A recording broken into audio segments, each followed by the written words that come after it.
Welcome to Talking Giants Player Profiles and Projections. I'm your host, Bobby Skinner, here with my co-host, Justin Pennick. We're brought to you by John Boy Media. Justin's starting to get a little sentimental. Second to last player profile and projection of the 2020 season. We got Saquon Barkley, Broccoli, and Corey Ballantyne. Bobby, I will say, getting a little sentimental. These PPPs are always a lot of fun. They're a lot of work because we're basically recording every night, or we're recording multiple times per day, trying to get them out before the week. But it's been a lot of fun. We hope that you've enjoyed them. We're saving pretty much the best three players for last. Corey Ballantyne being the best of them. Corey Ballantyne may be a backup by the time you hear this. Maybe we'll sign Prince Amukamara. The beat reporters are talking about it. Anyways, Justin, we are going to start with Saquon Barkley, though. Saquon Barkley, he's 5'11", 233 pounds, 23 years old, and he was taken with the second overall pick in what was a much debated, very controversial pick to start the Dave Gettleman era. We're not going to revisit that because, you know what, we don't like to beat a dead horse.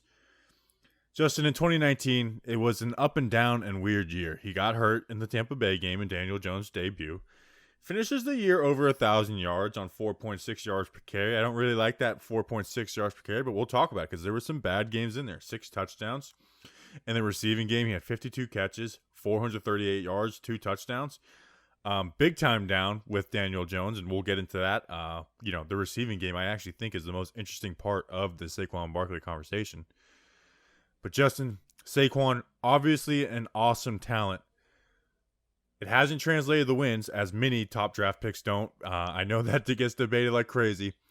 But, Justin, it's going to be interesting to see how he fits with Daniel Jones in year 2 and this Jason Garrett offense. Yeah, I don't know if I can think of, especially because we're talking about Saquon Barkley getting an extension probably sooner rather than later. And I don't know, Bobby. I can't think of a player whose 2020 season is really much more important, and the success is much more important for a singular player. Because especially if Saquon Barkley can put up the production that we know he can put up, a big payday is probably coming. And if some of the same questions are there in 2020 as there was in 2019, maybe there's some questions and there's some tough conversations that need to be had. But anyway, I want to get into the numbers briefly. I want to get into some running back data because I'll tell you what, Bobby, for somebody who does not really believe that running backs hold a lot of value in today's NFL, I sure do love looking at running back data. It's so much, I have a lot of fun with it. I hate that part of myself. But I've had a lot of fun looking at Saquon Barkley data and Saquon Barkley's performance, trying to separate that from offensive line performance this summer. I've had a lot of fun. So I'll talk about some of the stuff that I found. First of all, do you want to go into just raw stats first, and then I can go to some of my the raw stats. Look at that. Let's talk about 2019 a little bit, and then we'll talk about what happened in 2019, why it wasn't explosive. We start the year over 100 yards in both the Dallas game and the Buffalo game. I mean, you remember the first 2 drives of those games, and it's like, man, this is how this offense is going to run with Pat Shurmur. And the Dallas game, run the ball, big run to start the game, touchdown. Buffalo game, we ran it, 7 times in a row? Just ran the ball every single time. Touchdown Giants. And it's like, man, this offense is clicking. It's figuring itself out. And then it seemed like after that, Justin, we never had a game start like that. We didn't have a game start like that afterwards. And I think that is what we want out of him. But obviously, the injury happened in the Tampa Bay game. He came back super early. It was freakishly early after the high ankle sprain. He struggled. You had the Jets game where he had 1 yard. A lot of that was Spencer Pulley sucking. We talked about that on his PPP. But you could just tell every time there would be a big play, he'd come off limping. You could tell he was injured, and it didn't seem until around the Green Bay game, maybe Chicago, that it's okay, he's back and healthy. Yeah, 100%. 100%. And even despite the struggles, he still had a pretty decent season, though. And I think we even talked about in his season in review episode that we did a couple months back, we talked about how still, despite the circumstances around him and despite the injury, he had a pretty solid season when you break it down and you break down those numbers. So Saquon did finish with 4.6 yards per carry. Now, NFL Next Gen Stats, one of my new favorite measurements and one of my new favorite metrics that they're going to have, and they're actually going to they're going to update this weekly throughout the 2020 season. I'm very excited about this, is expected yards per carry and expected rushing yards. And what that basically means is NFL Next Gen Stats is able to track based off of player tracking data and all of the outcomes and all outcomes that have previously happened before in NFL games. They're able to track based off of down and distance, personnel, how many guys are in the box, offensively, defensively, etc. They're able to track the outcome and predict a certain outcome of a play. So they're able to do that. So Saquon Barkley, like we said, finished with 4.6 yards per carry, but his expected yards per carry in terms of what, based off of the player tracking data, what his yards per carry was expected to be was 4. So that's a difference of about 0.6 rushing yards over expected per attempt, which basically means that Saquon Barkley, with his own individual performance as a running back, is adding about 0.6 of a yard per attempt to each carry. That's pretty darn good. So over the season, his expected rushing yards, it was 874. His rushing yards over expected that he added by himself was 127. That doesn't seem that much. He only played 13 games, limited attempts. One of those games was a game that he basically got just a few carries because that Tampa Bay game, he left with that high ankle sprain. So if he plays 16 games, both the expected rushing yards, they're going to go up, and what he adds on his own individual performance, that's also going to go up himself. Bobby, the big thing that I found this offseason was, here I'll say this. Bobby, the thing that basically backs up the rushing yards over expected metric, and what I found on Football Outsiders, is the difference between the adjusted line yards measurement and the open field rank. Adjusted line yards in short, with a short story here, adjusted line yards is looking at offensive line production. Open field rank, it's looking at how is a rushing offense reliant on carries of 10 plus yards. So adjusted line yards, how can an offensive line and how can a rushing offense get consistent chunks of 4, 5, 6 yards? Open field, how much is an offense dependent on the big play? The Giants in 2018, they were first in the National Football League in their open field rank in terms of 10 plus yards of carries. So they were very, very reliant on the big play. And in 2019, even though Saquon Barkley was hurt, they were 8th in the National Football League. Now in the alley rankings, which is offensive line consistency and pretty much offensive line production, of how often are they able to churn out 4, 5, 6 yard consistent chunks per carry, they're ranked in the bottom quarter of the league. So I find that to be very, very impressive that Barkley is able to still sustain those big runs, get those big runs left and right, even with the high ankle sprain in 2019, when the offensive line is not that reliant. So there you go. Yeah, and hopefully Andrew Thomas adds to that, Nick Gates as center. We'll see what right tackle is. Hopefully, Parrott can get in there eventually. And I think, like I said, this offense should score points with Saquon Barkley as running back, Daniel Jones as quarterback, and some talent at the receiver and tight end position. Justin, he's averaged about 16 carries per game in his career, and the Giants have been down in a lot of games. I know you like to hit on that, where it's like when you're down, you're passing more. If we could add 3 carries a game, Justin, at his yards per carry, he would lead the league in rushing. And that's what I want from Saquon Barkley, is to be the league leader in rushing consistently. Like, there's no reason for him to not consistently be the league leader in rushing.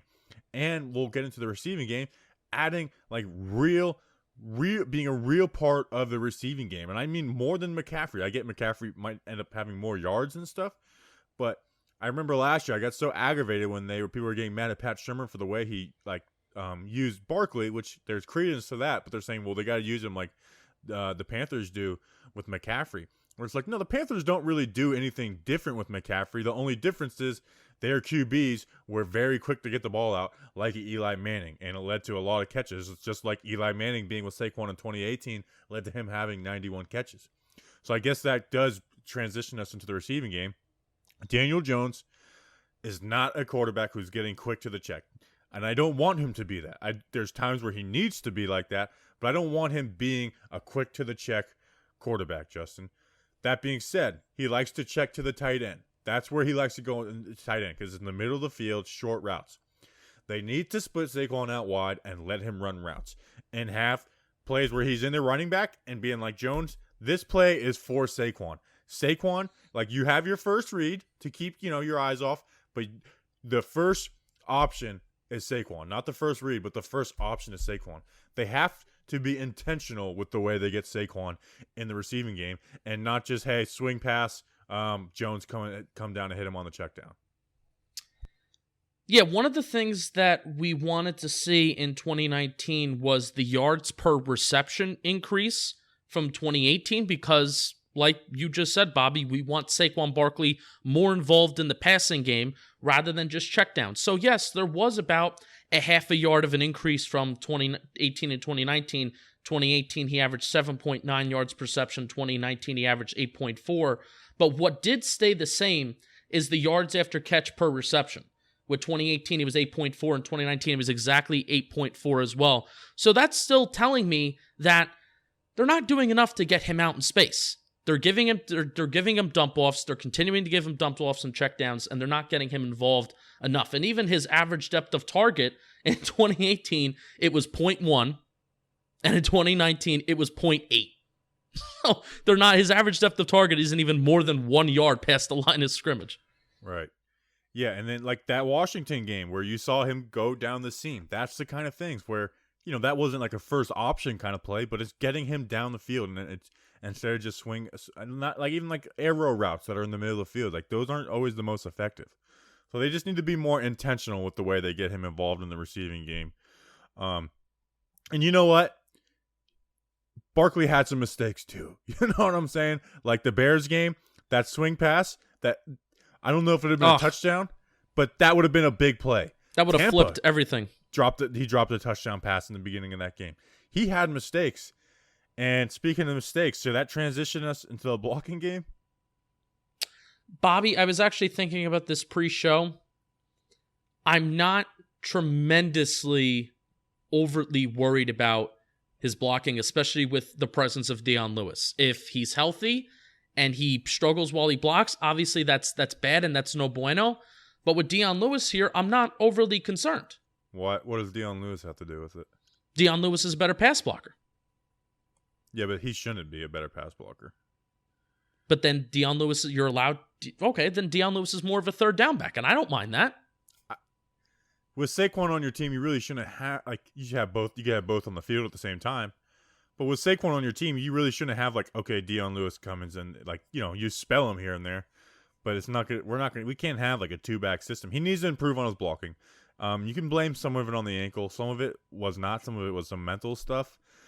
There was one in the Arizona that flashes to me where he has the wrong assignment. The Jets game, he got blown up twice, 2 fumbles. Were they're Jones's fault, but they were on Saquon. They were on Saquon's block, and the whole Jamal Adams return for a touchdown. That was Saquon's block where he got blown up, and it showed up in other games. And he needs to practice blocking. They are practicing blocking, but stop trying to go like same with Will Hernandez. Stop trying to go out for the knockout hit all the time. Just be consistent with it. Yeah. I think overall consistency is what we're looking for with Saquon Barkley. And he's a good player. He has some areas where he needs to improve.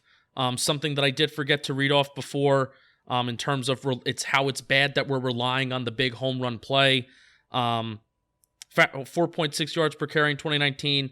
7 of those 13 games, he averaged 4 or less yards per carry. 3 of those games, he averaged 2 or less yards per carry. So, Bobby, overall, then this isn't even just with Saquon. I guess overall for this Giants offense, we're looking for more consistency. We shouldn't be coming out here one game.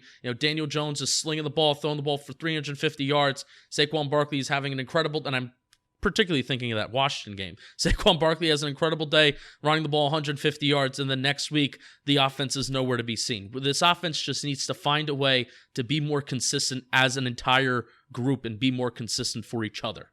I agree. That being said, I get that sometimes they're too reliant on the home run ball, but the home run ball is awesome. It's awesome to have a running back who just takes it. He takes it for a touchdown. We saw it more in his rookie year. We saw it towards the end of 2019, but his rookie year we saw it a ton. He started his career with the Jags game where he had the home run ball. I love the home run plays. There's not many running backs who can do that and do it consistently. Like, running back who gets a lot of years will get like one. They'll get like one play like that. Saquon, we go into a year expecting 4 or 5 of those.